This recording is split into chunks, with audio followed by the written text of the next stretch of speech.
আসসালামু আলাইকুম বন্ধুরা, আশা করি আপনারা সকলে ভালো আছেন। আমি সুলতানাস রান্নাঘর থেকে বলছিলাম। আজকে আপনাদের জন্য নিয়ে এসেছি খুবই অল্প উপকরণে ঝটপট আলুর রেসিপি। আশা করি আপনাদের সকলের কাছে ভিডিওটি ভালো লাগবে। তাহলে চলুন চলে যাই রেসিপিতে। প্রথমেই আমি নিয়েছি দুটি আলু। এখন আমি এই আলু দুটোকে খোসা ছাড়িয়ে নিব। খোসা ছাড়িয়ে নিয়ে আমি এখন এই আলু দুটিকে আলু কুচানো মেশিনে ভালোভাবে কুচিয়ে নিব। এখানে আপনারা বড়টা দিয়ে কুচিয়ে নেবেন। আমি এখন দুটি আলুকে এভাবে কুচিয়ে নিব। এটি অত্যন্ত সুস্বাদু একটি নাস্তা। তেমনিভাবে খুব অল্প সময়ে এটি তৈরি করা যায়। এই নাস্তাটি খেলে বাচ্চাদের পেট ভরা থাকে। এটি বাচ্চা থেকে শুরু করে বুড়ো যে কারোর জন্য স্বাস্থ্যকর হবে। আপনারা অবশ্যই বাসায় একবার হলেও এটা ট্রাই করে দেখবেন। এমনকি এটি এনার্জিও বাড়ায়। আশা করি আপনারা অবশ্যই একদিন না একদিন ট্রাই করে দেখবেন। আমার প্রায় 2টা আলু কোচানো হয়ে গিয়েছে। এখন আলুগুলোকে পানি দিয়ে ধুয়ে পানিটা চিপড়ে নিতে হবে। দেখুন আমি আলুগুলোকে পানিতে ধুয়ে নিচ্ছি। পানিতে ধুয়ে নেওয়ার পর ঠিক আমার মতো করে এভাবে চিপড়ে নেবেন। দেখতে পাচ্ছেন আমি কিভাবে আলুগুলোকে চিপড়ে নিচ্ছি। আপনারাও ঠিক আমার মতো করে এভাবে আলুগুলোকে পানি দিয়ে ধুয়ে চিপড়ে নেবেন। এই চিপড়ে নেওয়া আলুর ভিতরে এখন স্বাদমতো লবণ দিয়ে দিতে হবে। স্বাদমতো লবণ দিয়ে দেওয়ার পর কিছু পরিমাণ হলুদ দিয়ে দিতে হবে। হলুদ দিয়ে দেওয়ার পর কিছু পরিমাণ কুচি করে পেঁয়াজ দিয়ে দিতে হবে। তারপর আবার দিয়ে দিতে হবে কিছু পরিমাণ বেসন। এই সবগুলো উপকরণকে দিয়ে খুব ভালোভাবে মিশিয়ে নিতে হবে। এর মধ্যে আরও দিয়ে দিচ্ছি কিছু পরিমাণ কাঁচামরিচের কুচি।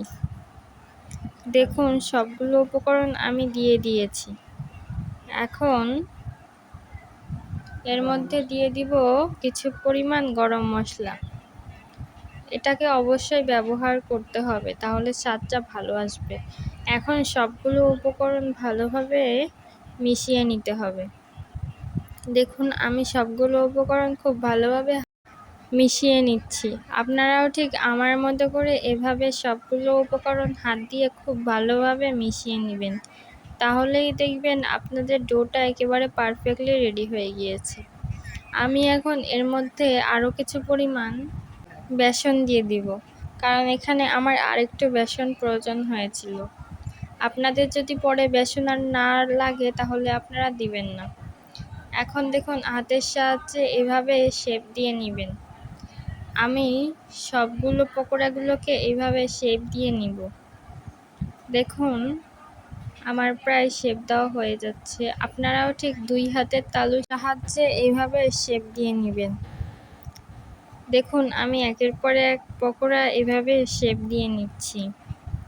আমার পকোড়াগুলো প্রায় শেপ দেওয়া হয়ে গিয়েছে। দেখুন সবগুলো পকোড়া একই সাইজের করে শেপ দিয়ে নিতে হবে। বেশি বড়ও হবে না, বেশি ছোটও হবে না, একেবারে মিডিয়াম সাইজের করে সবগুলো পকোড়াকে শেপ দিয়ে নিতে হবে। দেখুন আমি সবগুলো পকোড়াকে শেপ দিয়ে নিয়েছি। এখন আমি একটি চুলায় কিছু পরিমাণ তেল নিয়েছি। এই প্যানের মধ্যে তেল নিয়ে নেওয়ার পর এটাকে কিছুক্ষণ গরম করতে হবে। গরম করে নেওয়ার পর এর মধ্যে পকোড়াগুলোকে এক এক করে দিয়ে দিতে হবে। পকোড়াগুলোকে আপনারাও ঠিক আমার মতো করে এক এক করে দিয়ে দিবেন। একবারে অনেক বেশি দিবেন না, আবার অনেক কমও দিবেন না, কারণ তাতে সময় বেশি লাগতে পারে।